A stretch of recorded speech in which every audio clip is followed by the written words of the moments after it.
there, Writer Rebels. It's been another year and I have learned so many things about being an author, but what is the number one thing that I have learned in 2020 and 2021? Well, stay tuned to find out.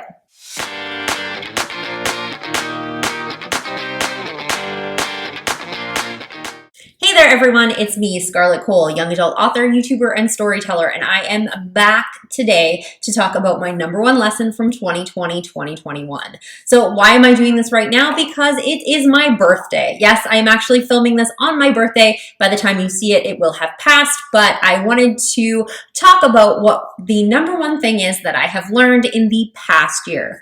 Every year as an author, I am constantly learning new things. I'm learning new things as a writer. I'm learning new things as a person. So I always like to sit back and reflect on my birthday on some of the things that I have learned and cultivated over that time.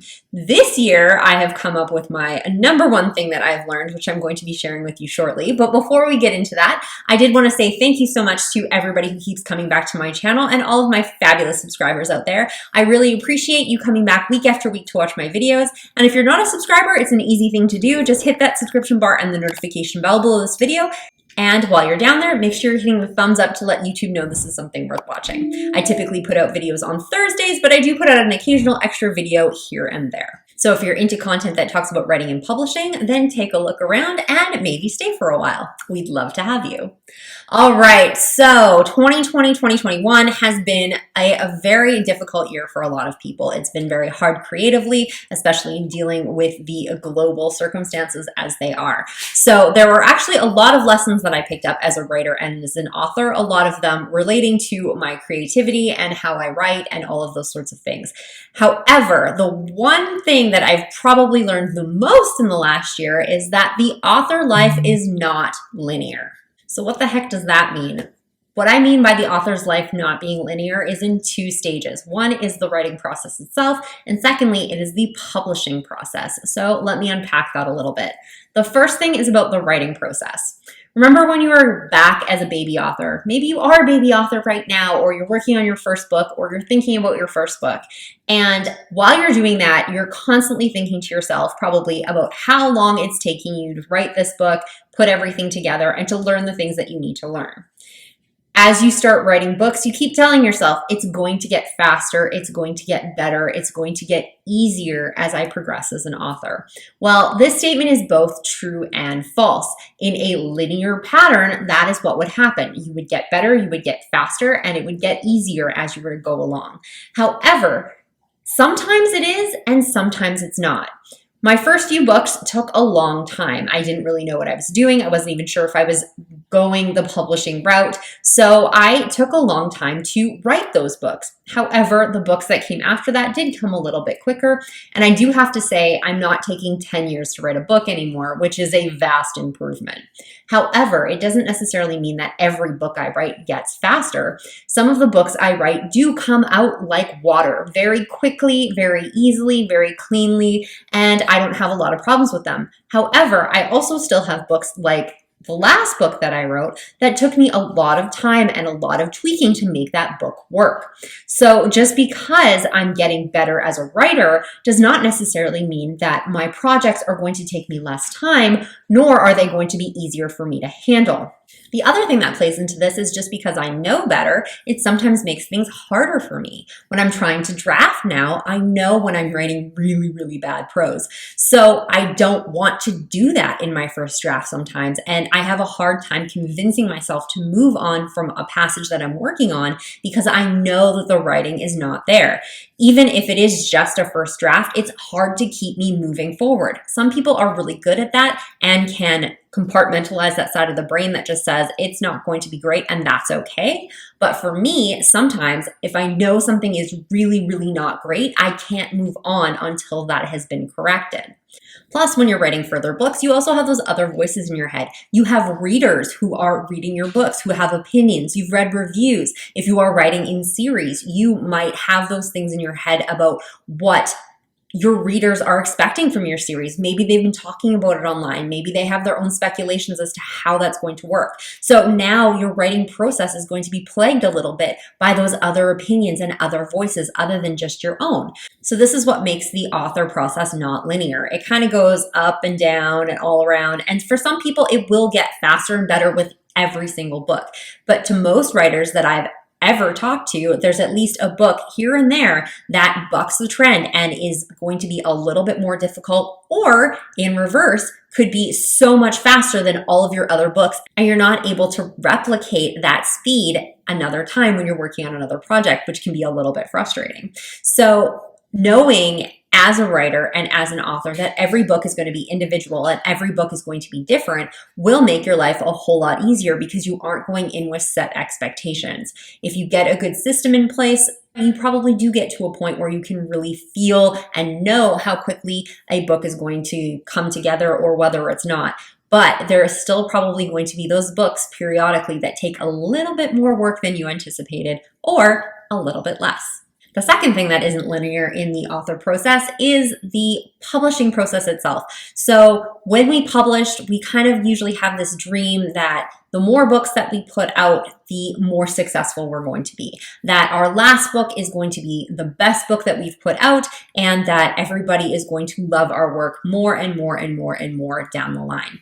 That is not necessarily the case. There's a lot of authors that will come right out of the gate and hit the right trend, the right time, the right audience, and that book or series is just going to explode for them. And then they might find the next series or the next book that they write just doesn't necessarily have that same popularity, which obviously is coming from up here and kind of going down. And then depending on what they do with the next book can kind of go seesaw up and down throughout their career. Or they might be able to find that success again. You never know. The opposite can be true, where somebody can start from virtually nothing, selling hardly any books, and slowly climb to a bit of success. Some authors never reach a level of success because they kind of stay stagnant. It really depends on what you're writing, how you find your audience, all of those sorts of things. And some of it is even just luck. Do you have the right book at the right time in the right reader's hands can make a huge difference with how successful you can be in your career. So the concept of being linear in the publishing process is just that you will have highs and lows depending on whichever book that you put out. Your last book may not be your most popular book. It may not even be your best book. It may be your best written book because you've developed those craft things that you've been working on through your writing process, but maybe it doesn't have the most appealing story compared to your second book or your first book or your fifth book. But these things will ebb and flow as you go through your author career. And obviously this translates into sales as well. You might have written the book that you feel is the best of your absolute career, but if it doesn't sell, it may not be your best-selling book. There's a lot of authors out there that will have decent sales for their first few books and then won't have anything for one or two other books, and then it comes back up again, goes back down, and so on and so forth. Not every book is going to have the exact same level of sales, the exact same level of popularity. So tempering your expectations as to how well your book is going to do and that there's only so many things within your control is going to be very, very helpful, because it's going to allow you to be a little bit more objective about your success. This is a very passionate industry. These are people who are selling their ideas, their dreams. So it is very, very sensitive and personal when things don't do well. That's why authors really struggle with bad reviews, because this is almost feels like a personal attack, even though it's only about the work or that particular story or the writing or what have you that the review is complaining about. But it feels very, very personal because stories are very, very personal. So when things don't go well or you find publishing failures, you feel like a failure overall, not for just that one book or that one series. So this is a lesson I definitely learned in spades over the outgoing year. I struggled with my creativity, I struggled with my writing process, and I struggled with some of the sales of some of my books. Some of the ones that I felt were going to be really, really successful weren't necessarily, and some of the ones that I didn't really think were going to go very far actually did pretty well. So for me, that was kind of a big shock, because I was one of those people who came into this business thinking that it would get easier, better. Just releasing another book is going to bring in more sales. That's the suggestion that they always give you. What's the best way to sell your book? Write another one. There's definitely truth to this adage, but it doesn't necessarily mean that it's absolutely going to happen and that that next book is going to be the one that makes or breaks your career. It might be the other book 3 from there. It could be 5 from there. It could be the one right after. You never know. Or it could be the one that skyrockets your career, but the one after that plummets it back to out of the stratosphere again. You never know what's going to happen. But having your head on straight and understanding that all of this is a process and the books take as long as they need to take, and that every book is not necessarily going to be more successful or better than your last, is a great lesson to learn. And I have definitely learned it. So it was a bit of a short video today, but I did want to share that knowledge that I have got from this last year of publishing. If you are just starting out, this might be a bit of a shock for you. And if you've been doing this for a while, you might have already learned this lesson on your own. But it is definitely something that will take you very, very far if you start to think about your writing process as not necessarily one linear line. So thank you so much for joining me today. And if you do want to be a subscriber, make sure you're hitting that subscription bar and the notification bell below this video to let you know every time I put out new content. I do have some back to school author academy thing that I'm going to be doing in September, so I'm really, really excited about that, and hopefully you will want to join me. If you also like this video, make sure you're hitting the thumbs up to let YouTube know this is something worth watching. Thank you so much for spending some time with me, and I will see you all next week.